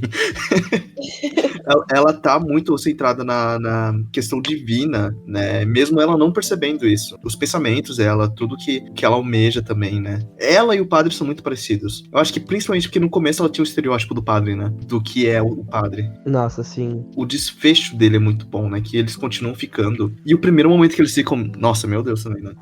A cena de sexo entre os dois é muito boa. O corte é muito certeiro. O corte é muito certeiro. Foi um momento muito, muito certeiro. Assim, eu gosto também da tensão sexual que tem na igreja, mas essa parte também é muito boa. E eu gosto muito, indo pro final já da segunda temporada, do discurso que ele dá sobre amor. Pra mim, aquele lá foi um ápice, assim. Nossa, Pura é bom. depressão. É realmente bom. Tudo que ele engloba de tem aquele negócio, né, falando que o amor é muito bom, o amor é horrível, e ele faz uma comparação entre essas duas figuras, né. Cara, o discurso é muito bom. Vou até pegar aqui só pra ter. Momento coach. Ai, que depressão. Não quero entrar nisso agora. E eu acho que esse discurso dele sobre o amor e tudo mais, eu vou chutar o balde aqui agora, mas foda-se. Pra mim, ele é um pouco comparável com o discurso da Pearl no final do filme, assim, sabe? Esse monólogo. Não, obviamente, em sentido, né? Porque são histórias diferentes e tal, o contexto é diferente, mas eu não sei, eu acho que me lembra muito a sensação que fica é o mesmo sentimento, entendeu? É o mesmo sentimento que fica no final de Pearl, assim, pra mim, é o mesmo sentimento quando ele faz esse discurso, entendeu? É isso que eu quero dizer. Eu acho que faz sentido sim a comparação, Tito, porque querendo ou não, tipo, os dois discursos assim tem muito essa coisa assim do mundo que te ataca, né, e como você reage a ele, né? No Pearl tem muito aquela coisa assim, tipo, ela ter medo de acordar todo dia e no fim das contas ser só isso, né? É tipo essa questão externa assim, enquanto agente causador de tristeza pros personagens, né, nos dois. dois e tal.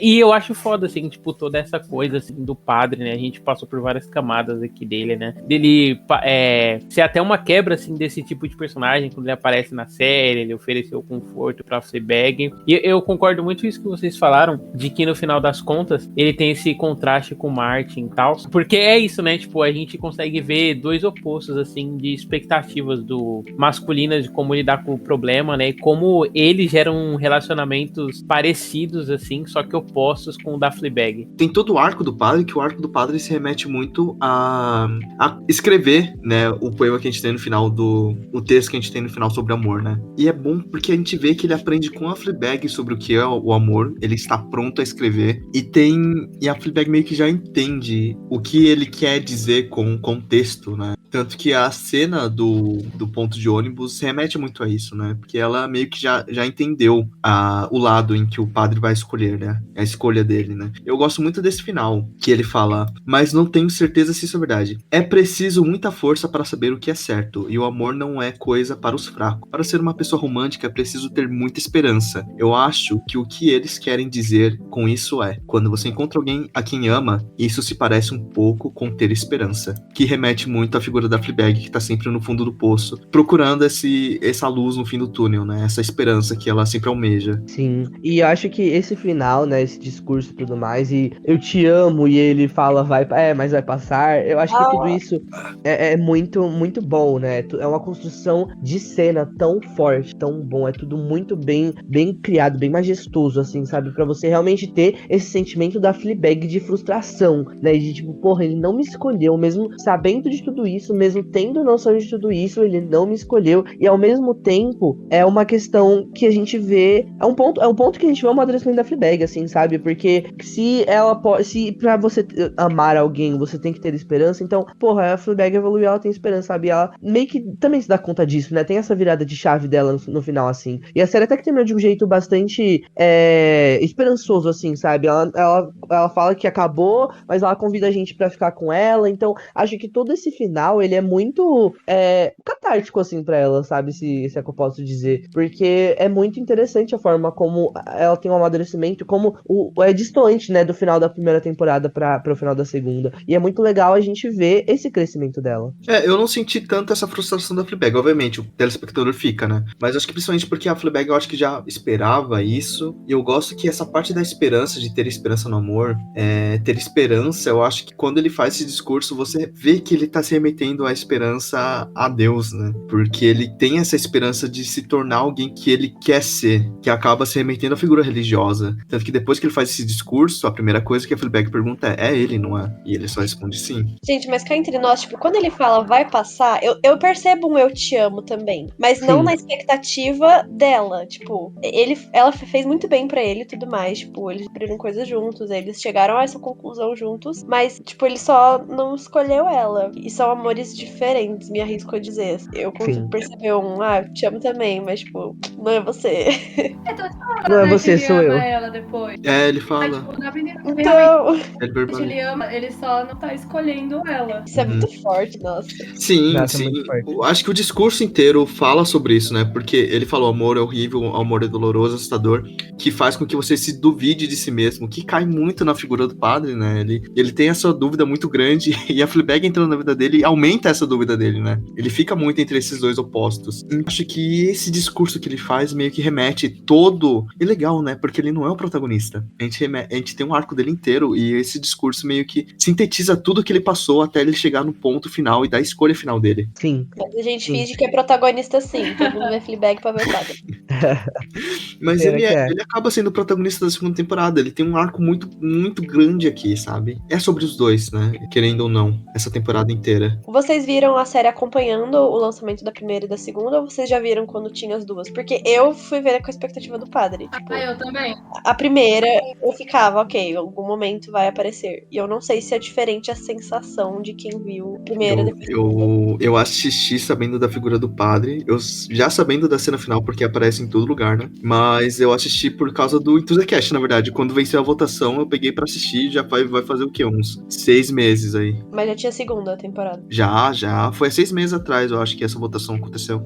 eu assisti ela já tendo a segunda temporada, mas eu não conhecia nada de Fleabag, que nem eu falei no começo do episódio, tipo, foi muito no feeling, assim, tipo, parece legal, vou assistir. E só foi, então eu não esperava nada, não sabia de nada. Quando eu fui ver, tipo, já tinha as 2 temporadas e tal, mas apesar disso, eu via quotes da série, mas eu não sabia muito sobre o que a série se tratava, assim, então, tipo, não sabia quem que era o padre, nem nada também, assim. Mas eu também não sei se ela não foi lançada toda de uma vez só, sabe? Então, tipo, as 2 temporadas meio que já criaram essa expectativa juntas, porque da primeira pra segunda temporada teve um intervalo, né, tanto que a Phoebe, ela não queria fazer e tal, só que acabou rolando, só que um intervalo de anos, assim, entre as duas, né? Então, eu acho que quando ela bombou, assim, que foi logo que a segunda temporada entrou no Prime Video, já ia se ver com essa expectativa do padre, assim. Aham. É uma diferença de 3 anos, né? 2016 pra 2019. E a peça foi em 2013. E a coisa do ponto de ônibus, que remete muita coisa, né? O ponto de ônibus mesmo, que é onde começa a Fleabag, a primeira temporada, dentro do ônibus, né? E eu acho que o maior símbolo desse dessa cena final, além de outro que vai aparecer bem no final mesmo, eu acho que é a figura da raposa, que persegue o padre, né? Porque eu acho que o Tito falou que a raposa só aparece pra Fleabag quando acontece isso, né? Mas não, se você pensar bem, ela aparece quando eles estão conversando sobre, né? Porque o padre, acho que, nossa, a gag da raposa é o que mais me mata de rir, assim, eu não sei porquê, pra mim é muito engraçado ter uma raposa indo atrás do padre, quando ele fala que ele tava no banheiro, ele viu a raposa, e aí quando eles estão na casa do padre, aparece a raposa, só que o telespectador não vê, né? Eu não sei se vocês se lembram, mas a cena acaba com eles ouvindo alguma coisa no mato e os dois gritam, assim, né? Que dá pra entender que a raposa apareceu ali. Eu vi uma entrevista da Phoebe que ela tava dando, não lembro pra quem. E aí alguém, acho que o apresentador perguntou: "Mas Phoebe, o que é a figura da raposa?" E antes dela responder, ela perguntou: "Não, mas o que você acha que é a figura da raposa?" E o comentarista ele disse pra Phoebe que ele achava que a figura da raposa seria os pecados do padre, tá sempre perseguindo ele, e que mesmo depois dele ter falado aquilo pra Phoebe, os pecados ainda continuam indo atrás dele, ou os pecados ou a figura que ele quer ser religiosa do padre, que ainda um dia vai alcançar ele. E aí a Phoebe falou: "Não pensei nisso, mas é uma ótima teoria, sabe? Se eu tivesse pensado nisso, provavelmente seria isso." Mas ela acabou não respondendo, né? Eu gosto disso, quando não realmente assume o que é aquilo pro telespectador. Mas pra vocês, o que vocês interpretam como a raposa? Eu interpreto muito mais, ao invés de ser como os pecados perseguindo ele, eu interpreto mais como alguém vigiando ele, entendeu? E não só ele, mas nesse final ela também, sabe? Já que ela toma essa figura, entre aspas, mais divina, assim, né, ao longo da temporada e tal. Então acho que é muito sobre isso também, sabe? Sobre essa pessoa, essa coisa que tá vigiando eles, entendeu? Essa presença vigiando eles, assim, do que sobre os pecados pra mim. Eu vou bem pra esse lado, assim, da narrativa, sabe? Do mesmo jeito que, por exemplo, a câmera, né, que acompanha narrativamente a Fleabag, o padre tem a própria narrativa dele, que tá perseguindo ele, né, que no caso essa religiosa, assim. E aí, essa coisa que, tipo, ele tem de olhar pra quarta parede, assim, da Fleabag, depois ter essa interação dela com a raposa, pra mim vai muito nesse sentido, sabe? Tipo assim, de um tá interferindo na narrativa do outro, de como o outro vê o mundo e tal, essa aproximação entre eles. A minha noção era essa também. Ah, entendi. Eu nunca pensei nisso. Porque quando a primeira vez que eu assisti, eu não tinha muito essa noção. Aí depois que eu vi sobre isso, eu falei, cara, é o que faz sentido mesmo pra mim. Porque a gente não vê essa raposa de primeira, eles que têm essa relação com a raposa. Mas da primeira vez que eu assisti também, eu só fiquei tipo, raposa, que engraçado. Eu também. Eu não pensei muito, assim, na relação e no significado, mas pensando agora, talvez seja essa necessidade de dar satisfações, assim. Não sei explicar direito, mas ele tem esse dever divino e tudo mais, e eu acho que era tipo um lembrete pra ele. E eu acho que talvez a Fleabag ver a raposa seja, talvez, o entendimento de que isso faz parte da vida dele agora, sabe? Agora não, na verdade, né? Sempre fez parte. Então, quando ele finalmente diz que não escolhe ela, talvez ela tenha essa virada de chave de que não foi por mal, sabe? Mas eu acho que o compromisso com essas satisfações foi superior a ela, e eu acho que pra ela foi devastador, mas eu acho que tendo esse final, acho que virou meio que, não tudo bem, mas de ok, entendi. Acho que foi um ok, entendi, não tudo bem. Uma coisa que é muito legal também, nesse momento da cena, é que as raposas, elas são vermelhas, e a Fleabag tá com um vestido vermelho, sabe? Então, tem toda essa contraposição, né? Exatamente, um remete a A pecado. raposa remete a pecado também, né? Sim, e além de tudo isso, a gente tem também o ponto de que ele tem medo da raposa, ele não quer ficar com a raposa, ele não quer, perdão, desculpa. Falei merda.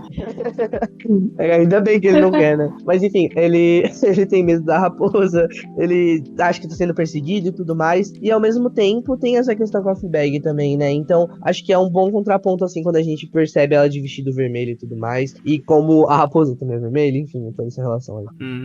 É porque foi bom terem escolhido a figura da raposa, né? Que é uma figura que remete muito a pecado. A gente tem o próprio, pegando aqui um clássico brasileiro, a Relíquia, né? Que é essa figura do Raposão Tavares. Então, a raposa de ser essa figura pecaminosa, né? Que tá sempre se esgueirando. Raposo não pegue. Já dizia Dora Aventureira. Mas essa figura que tá sempre se esgueirando, né? Também. Exatamente. Tem muita coisa aí. Mas eu nunca pensei nessa observação que a Ana falou. Ela teve essa raposa igual ele conseguiu quebrar a quarta parede da Fleabag, né? A gente conhecer realmente o padre nesse momento. Justo, faz todo Mas sentido. eu também gosto da interpretação de não serem os pecados indo atrás dele, mas sim da figura que ele quer ser, que um dia vai alcançar ele, sabe? Uhum.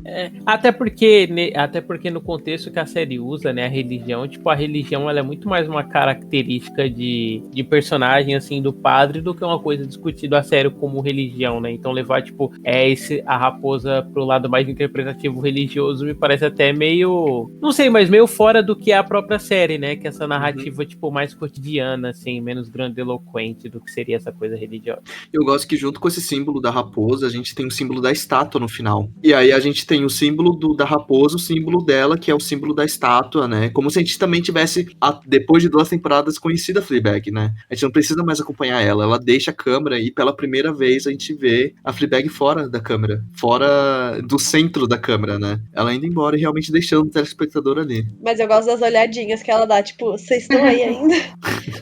Que ela vai andando olhando pra trás, né? Sim. Eu sinto que foi o que eu falei antes, que tem diálogos muito, muito bons da temporada. Tipo, é que a gente tá focando muito na relação dela com o padre, porque esse é um puta foco, né, da segunda temporada. Só que é uma coisa que a gente falou muito da primeira, foi sobre o ser feminina, o ser mulher, que na segunda temporada a gente tem aquela conversa, aquele discurso com a mulher no bar. Que ela troca estátua, não é? Como prêmio. Aí ela conversa com essa mulher no bar e é tipo assim, eu acho que é simplesmente um discurso maravilhoso que ela fala sobre ser mulher e sobre as dores que a mulher carrega e como o homem tem que inventar coisas, ir atrás pra sentir essa dor que a gente já nasce carregando. Eu acho que é uma conversa muito linda que ela tem sobre ser feminino, sobre ser mulher, que a gente focou muito na primeira temporada e que na segunda não se perde, tanto que a gente tem essas cenas. Só que a gente foca muito no relacionamento amoroso com o padre e esquece dela como figura sozinha, única como mulher. O que eu gosto dessa cena é que ela tá com a estátua, né? Esse episódio inteiro se remete à estátua. E a estátua tem um símbolo muito grande, né? Porque a estátua, se não me engano... porque o estátua, se não me engano, é uma mulher segurando alguma coisa, não é? A estátua, ela foi... E além de tudo isso, a estátua foi baseada no corpo da mãe dela, né? A madrasta fala no final. E eu acho muito linda essa fala que tem da Olivia Colman, né? Porque a Olivia Colman tá todo o tempo meio que assim com ela por causa da estátua e tal. E realmente dela falar, eu acho interessante que ela foi baseada no corpo da sua mãe. Então, que nem a Dioniso disse, a gente passou muito por cima da relação com a mãe dela, né? Vamos dar a estátua aqui. Que é uma estátua que remete muito à figura feminina, né? É o busto feminino. Sim. Esse ponto da estátua e de toda a questão sexual, assim, da Fleabag, acho que é um ponto que é muito importante, né? Porque, mais uma vez, a gente volta naquele assunto sobre as questões sexuais dentro do cinema, dentro das séries e tudo mais que a gente comentou em Heartstopper, né? E como isso é importante de ser retratado e tal, e mostrar certas realidades. E, tipo, a Fleabag, ela é essa pessoa, né? Ela é uma pessoa normal, ela é uma pessoa que faz sexo, que tem os desejos dela e tudo mais. E eu acho que isso é muito legal também, né? Como essa figura da estátua, eu acho que ela, pra mim, ela tá um pouco relacionada também com essa questão, sabe? Da forma que ela quer ser, da forma que ela se vê, entendeu? E acho que tá tudo muito relacionado nesse sentido também, sabe? Tanto questões sexuais, quanto a questão da personalidade dela, quanto a questão da pessoa que ela quer se tornar e tudo mais. Então acho que essa estátua ela tem esse significado, assim, pra mim, sabe? Por isso que ela carregando essa estátua durante todo esse tempo, até o final da temporada, das 2 temporadas, né? Diz bastante sobre a personagem, né, nesse sentido. E eu gosto como a segunda temporada, ela remete muito ao luto também, né? Porque a primeira teve o luto da Boo, a segunda a gente tem também sobre a mãe dela, que sempre é dito que é muito parecido com ela. A figura da mãe tá muito presente, mesmo a gente não tendo nenhuma representação dela. A gente não tem os flashbacks, que nem acontece com a Boo, né? A cena, eu acho que sim, do funeral do velório da mãe é na segunda temporada, assim, que tem até aquela piada que todo mundo fala, nossa, como você tá linda. A Fleabag é bem no funeral da mãe dela. Uhum. Aqui eu acho que é episódio 4 da segunda temporada. Mas então, a segunda temporada ela vai remetendo muito à figura da mãe dela, né? Que a Fleabag, ela tá muito relacionada à figura da morte. Além da primeira, né, com a Boo, na segunda ela é falada que ela passa muito tempo no cemitério. Novamente, converso com essa figura do padre que busca uma justificação maior, né, pra isso, um otimismo maior em relação à morte. Que ela realmente não tem. Isso é muito real. E também voltando na questão que a gente tava falando sobre os homens antes de você comentar da mãe dela, o pai dela é um babaca? Sim. Aqui eu não sei, eu não gosto dele, mas eu sinto uma empatia por ele, porque por mais que ele seja um babaca com a Fleabag, que ele escolhe muitas vezes a madrasta, eu sinto que ele faz o que ele consegue pra demonstrar. Tipo, as palestras feministas e a consulta com o médico pra ver se elas têm alguma coisa, algum nódulo, alguma coisa. Pô, todo mês é uma preocupação com elas da maneira dele. Aquele negócio, tem gente que só consegue demonstrar amor e carinho comprando coisa. Às vezes não dá um abraço no filho, mas compra um carro. Ele que paga o retiro delas também.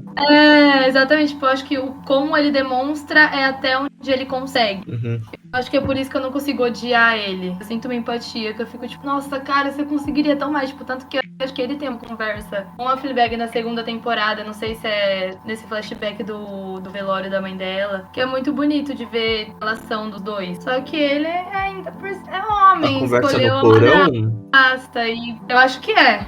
Mas que nem a gente falou, né? Os personagens são muito não unidimensionais, né? Não tipo o errado e o certo, né? São pessoas que fazem merda. Esse que é o ponto, né? Até a própria figura da Olivia como da madrasta, né? Você vê ela fazendo umas coisas muito boas, além de tudo, assim. Eu acho que não, ela é só malvada com ela sempre. O momento de conexão que eu sinto um pouco maior é quando ela fala sobre a estátua pra ela. Mas ela não fala sobre a estátua pra ela de um jeito, nossa, não sei o que. Ela fala, tipo, de jeito, tipo, você é uma otária. Nossa, que otária, você pegou essa daí, não sei o que, essa da sua mãe, não sei o que. E logo depois dessa cena, ela pega a estátua e ela joga gosta da fora. provocação. Exatamente, ela fala de uma forma provocativa. E logo depois disso, a Fleabag ela pega o status e joga fora, né, no final da temporada. Então, tipo assim, eu acho que não foi num bom tom, entendeu? Com certeza foi num tom, tipo, como se fosse isso daqui, fui eu que fiz, e, tipo, relacionado com a sua mãe, sabe? Uma coisa meio assim de, tipo, eu estou no controle, sabe? Como se ela tivesse tomado o lugar da mãe dela. E quando a Fleabag joga fora isso, ela entende todos aqueles pontos que eu falei sobre a questão da estátua, de que, na verdade, ela é ela mesma, e, tipo, ela vai seguir com todos os defeitos que ela tem e tudo mais. E não só isso, mas ela também se desvincula, né, dessa imagem de ser parecida com a mãe, dessas questões com a madrasta também. Então, acho que, tipo, um pouco dessa síntese de tudo isso, sabe, a estátua, na verdade. E não acho que a madrasta seja faça coisas boas, eu só acho ela bem cuzona mesmo. E no momento em que ela se desvincula da estátua, que ela vai se tornar essa nova pessoa, é o momento que a gente não vai acompanhar. Porque ela deixa a estátua, né? Você vai ficar ali. A história acaba naquele ponto com a estátua, porque é o que ela quer mostrar. A Fleabag, que a gente não sabe o nome da personagem de verdade, né? Só a Fleabag. Então a Fleabag acaba ali, né? Naquela estátua. A personagem que tem um nome que a gente conhece vai continuar. E eu acho que isso é muito legal, né? É um ponto muito, muito interessante, porque ao mesmo tempo em que ela fala que acabou, tem esse... meio que a série termina com esse convite falando, tipo, vem aqui pra você continuar vendo, mas a gente não vai ver, sabe? E esse convite ele fica na nossa cabeça e a gente fica imaginando o que vai acontecer, né? Eu acho isso muito legal. Pô, eu também acho foda, assim, a construção da relação dos dois, como conclui e tal. E isso, né, de tipo, esse gostinho, assim, de quero mais é foda. Porque ao mesmo tempo que, assim, você termina, né, sabendo que a vida continuar, eu acho que é o momento perfeito, assim, pra série acabar e ela nunca mais voltar, sabe? Porque encerrou todo o arco emocional da Fleabag, todo o arco de superação do luto que ela teve na primeira temporada. Então, tipo, são arcos bem complementares, assim, né? Tanto que ela começa essa temporada falando, essa é uma história de amor. E aí, no final, não deslancha, né, essa história de amor. E, tipo, termina porque agora ela é uma nova pessoa, sabe? Tipo, o que ela vai perseguir são outras coisas e tal. Então, tipo, a câmera parar no momento que a personagem deixa de ser quem a gente conhece, né? Tipo, a Fleabag pra voltar a ser ela mesma. Acho muito foda. Eu acho que uma coisa legal, eu posso estar meio viajando, mas eu gostei que o David falou sobre isso ser uma história de amor, porque o único amor que se constrói muito fortemente, que é abraçado, é da figura do padre com a figura religiosa, né? Porque a partir daquele ponto, com a Fleabag, que ela ajuda o padre a se entender, a realmente fazer a escolha dele, né?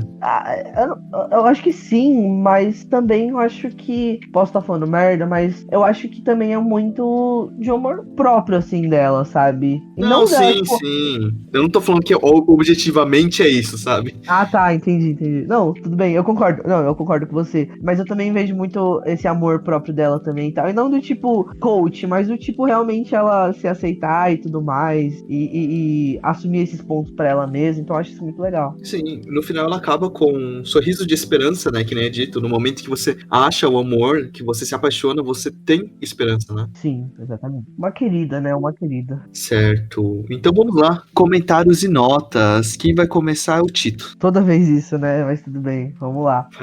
Bem, eu gosto muito de Fleabag. Eu acho que tem uma construção muito interessante, né? Durante as duas temporadas. A primeira, ela é muito boa, mas a segunda, ela é perfeita. Eu acho que Fleabag traz vários pontos interessantes, vários discursos interessantes sobre questões relacionadas ao feminino, né? A questões relacionadas aos sentimentos internos das pessoas, né? E as merdas com que cada um tem que lidar. E eu acho que isso é muito interessante, a forma como é abordada e como é escrita também. O roteiro é muito bom, a produção é muito boa, adoro as quebras de quarta parede, eu acho que são muito bem feitas, muito bem colocadas, elas acontecem de um jeito certinho.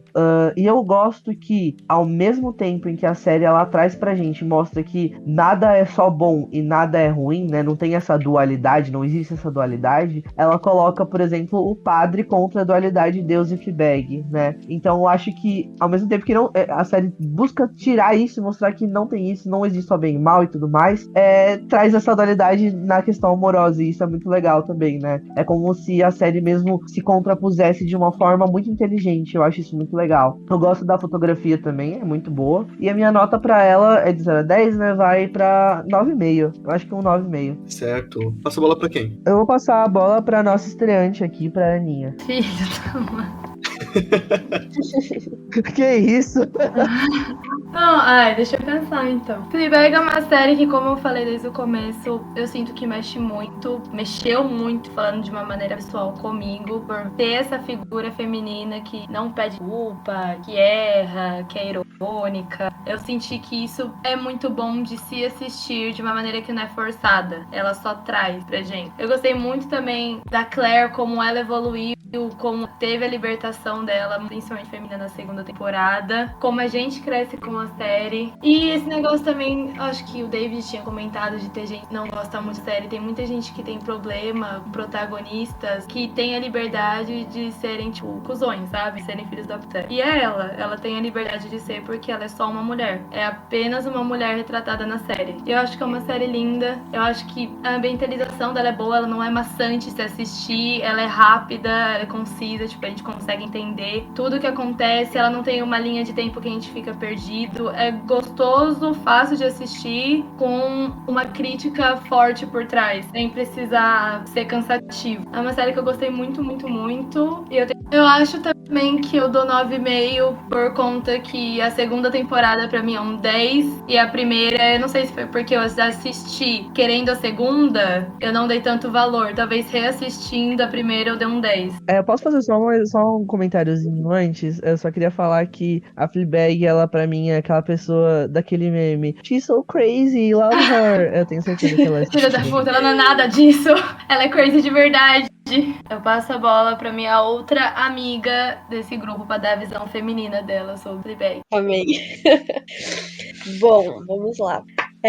Eu acho que é uma série que me causa muitas sensações no geral, e eu acho que ela também oferece essa possibilidade de cada pessoa que assiste ter uma experiência muito única, de transitar entre esse incômodo, esse estranhamento de ter uma personagem feminina tão espontânea em relação às suas opiniões, que são opiniões bem fortes, que são opiniões bem repentinas e às vezes polêmicas. Então eu gosto que transita entre esse estranhamento, mas também eu gosto quando eu mesma vivenciei vários estados, e depois eu comecei a entender e até me identificar, e hoje eu me identifico cada vez mais. Então eu acho que é muito legal que a série oferece essa experiência pra quem assiste, e também essa relação com a quebra da quarta parede, onde você se sente muito mais parte, mas ao mesmo tempo também outras pessoas não gostam. Então assim, eu acho que é uma série que tem muito material, que pode causar milhões de interpretações, milhões de sensações, de gostares e não gostares. Então, enfim, a minha nota é 9, mas eu acho que quando eu assisti a série, eu também tava nessa expectativa da segunda temporada. Eu também tava assistindo com outra pessoa junto, então tinha muito da opinião dele, enfim, somando lá. Então eu não tive essa experiência sozinha, refletindo sozinha e tendo esses insights sozinhas. Então talvez se eu assistir de novo eu conseguiria dar outra nota e também ter outras percepções que eu não tive por ter assistido. Eu não maratonei, foram maratonas que eu consegui assistir com a pessoa com quem eu assisti. Então foi uma experiência mais diferente. Geralmente quando eu assisto as séries eu assisto sozinha e eu tenho essas percepções sozinha e eu acabo refletindo sem influências externas, sabe? Então, por isso é 9, mas é uma série muito bem trabalhada, tem muitas nuances e, como já foi dito, não tem essa... Na verdade, tem essas dualidades entre o certo e o errado, entre o justo, não justo, o culpado. Enfim, mas eu acho que ela oferece realmente essa oportunidade de você tirar as suas conclusões de acordo com os seus valores. É uma série muito moldável, em resumo, assim, em relação às opiniões das pessoas. Então, enfim, é bem complexa e eu realmente quero assistir de novo pra ter outras percepções. Passa a bola pra? Pro David, te deixar por último, Shoit. Beleza, de novo, né? Que nem foi de Heartstopper.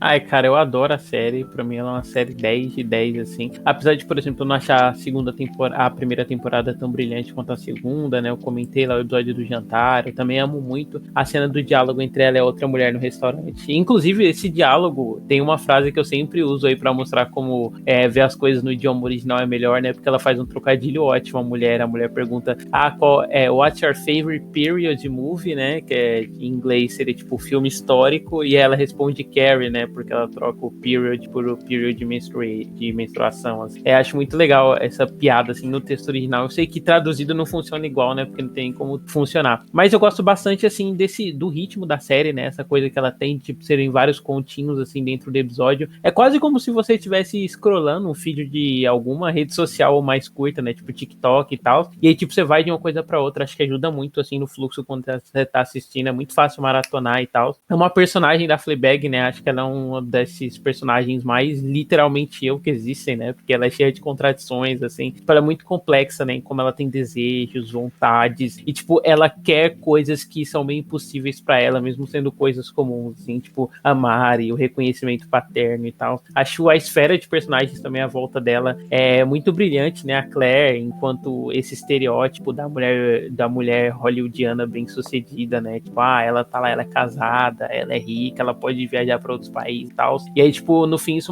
a gente vê que ela também é tão quebrada, assim, quanto a Fleabag, né? Ela só meio que esconde melhor. O próprio pai dela e os outros homens, né? Tipo, essas figuras meio... que foram emasculadas, né? Tipo, de qualquer serventia social que ele tem pras personagens, assim, acho demais, assim. O namorado dela mesmo. Acho uma série fantástica, sabe? É o que eu falei, apesar de eu não achar a primeira temporada tão brilhante quanto a segunda. Acho que a segunda tem um status tão foda, assim, de obra-prima pra mim, que ela é uma 10 de 10. Certo. Enfim, eu gosto muito de de Fleabag. Eu vou na mesma linha do David, eu não gostei tanto da primeira temporada, mas eu gosto bastante de como a primeira temporada termina. Eu gosto muito desse pessimismo que ela carrega muito, né? Então ela acaba realmente no fundo do poço, e aí você, ao mesmo tempo que você quer simpatizar com ela, a série meio que mostra o que aconteceu com a Boo, como se pra alguns fosse assim, olha, você quer simpatizar com ela, mas olha o que ela fez. Aí você meio que fica nesse negócio meio de karma, sabe? Que a série tenta te mostrar. Mas ao mesmo tempo, né, depende do telespectador. E eu gosto muito como a segunda temporada, que nem a gente comentou aqui, ela gira muito em torno de esperança e a série em si sobre a morte, né? Então, eu gosto muito como ela retrata o luto, porque o luto é isso, né? Você vai ter seus momentos de felicidade, seus momentos do dia a dia, só que vai ter aqueles relances que vão te remeter à pessoa. Nesse é o luto, né? E eu gosto muito como ele é trabalhado com isso, eu gosto muito como o padre é colocado aqui, dessa figura que é muito parecido com ela, mas ao mesmo tempo muito distante, né? E de todos os símbolos que ela carrega, que gera muita discussão, que nem a gente ficou por muito tempo só falando sobre uma raposa, entendeu? Então, eu dou 9,5 de 10 também pra Fleabag. Acho que foi isso, falamos sobre Fleabag, primeira e segunda temporada. Eu só queria falar como Fleabag e Heartstopper provavelmente são as coisas mais bem avaliadas que a gente tem no Zacat. Heartstopper em primeiro e Fleabag em segundo. Também, outra coisa, quem quiser, a gente vai deixar alguns links aqui que vão levar vocês pra Amazon. E comprando por esse link, você ajuda o EnthusiaCast. Que nem eu disse antes, né? Fleabag foi uma escolha de vocês a partir do nosso Instagram e do nosso Twitter. Então, se vocês quiserem seguir a gente por lá, vai ter uma nova votação. Eu tô pensando, Tito, em fazer sobre... deixar com que o pessoal decida algum desenho da Cartoon Network entre os anos 2000 e 2010, assim. Sabe? Um Hora de Aventura, um Steven Universe, apenas um show. Quem sabe? E aí, enfim, deixa na mão do público decidir qual. Nossa, eu ia amar fazer do Hora de Aventura. E é muita coisa, Hora de Aventura, hein? Tem muitas temporadas. E aí, a gente deixa na mão de vocês. Na mão Eu já de assisti tudão, filho, let's go. Eu assistia na Noitosfera quando saía. Era um sentimento. Nossa senhora. E a gente vai fazer depois que esse episódio lançar, né? Então, vocês que estão ouvindo, vai lá ver, que não vou dizer quando a gente vai fazer essa enquete. Essa enquete dura um tempo, porque a gente começa no Twitter, aí vai pro Instagram, e aí finaliza, né? Não, acho que começa no Instagram, vai pro Twitter e volta pro Instagram. Então, vamos lá. Avalie a gente no Spotify, com as estrelinhas, classificação. E onde a gente pode encontrar vocês? O jabá de vocês. Ninguém vai começar, eu vou começar. Vai lá. Eu, Michelle, eu sou artista da dança, sou produtora de cultura e sou artesa também. Eu estou mais inativa, por assim dizer, na parte da dança e da arte, mas no artesanato estou super on. @semilonarte no Instagram e no TikTok. Tem rifa rolando, encomendas abertas, posso inventar qualquer coisa, até uma Fleabag e um padre de crochê eu faço. Eu não tenho nada nas minhas redes, né? Se eu postasse alguma coisa, eu tenho 2 fotos. Posso deixar na descrição? Você também é dançarina, Pode, né? porque assim, é eu bom. sou artista, sou bailarina também. Se quiser me seguir, porque aí eu começo a postar coisa. Eu faço parte de competição, sou professora de baby. Ótimo. Então, assim, se me dá uma força, eu posto de volta a minha arte. Legal. David, onde a gente encontra? Então, vocês encontram o Pinguim Dançarino, que é o meu podcast, nos melhores agregadores aí. Mentira, tá em todos, até nos que eu acho ruim. O Instagram é pinguim.dançarino, o nome no Twitter é impronunciável, mas vai estar linkado aí pra vocês. Semanalmente a gente tá lá falando sobre algum filme, sobre alguma série. Esse programa vai sair na mesma semana que a gente lançou um programa sobre Uma Cilada pra Roger Rabbit aí, que vai estar mais, espero que vocês curtam e tal. E minhas outras redes vão estar linkadas na descrição, né? Eu passo muito mais tempo do que eu gostaria no Twitter, principalmente. E a gente tá lá, o pessoal do EnthusiaCast tá no Pinguim da Serena também, alguns episódios. Tem episódio com a Ellen, tem episódio com o Tito, tem episódio com o Choi. E é isso, vai estar linkado. Então é isso, pessoal. Obrigado por ter ouvido o Fleabag e até a próxima. Beijinho. Tchau. Falou!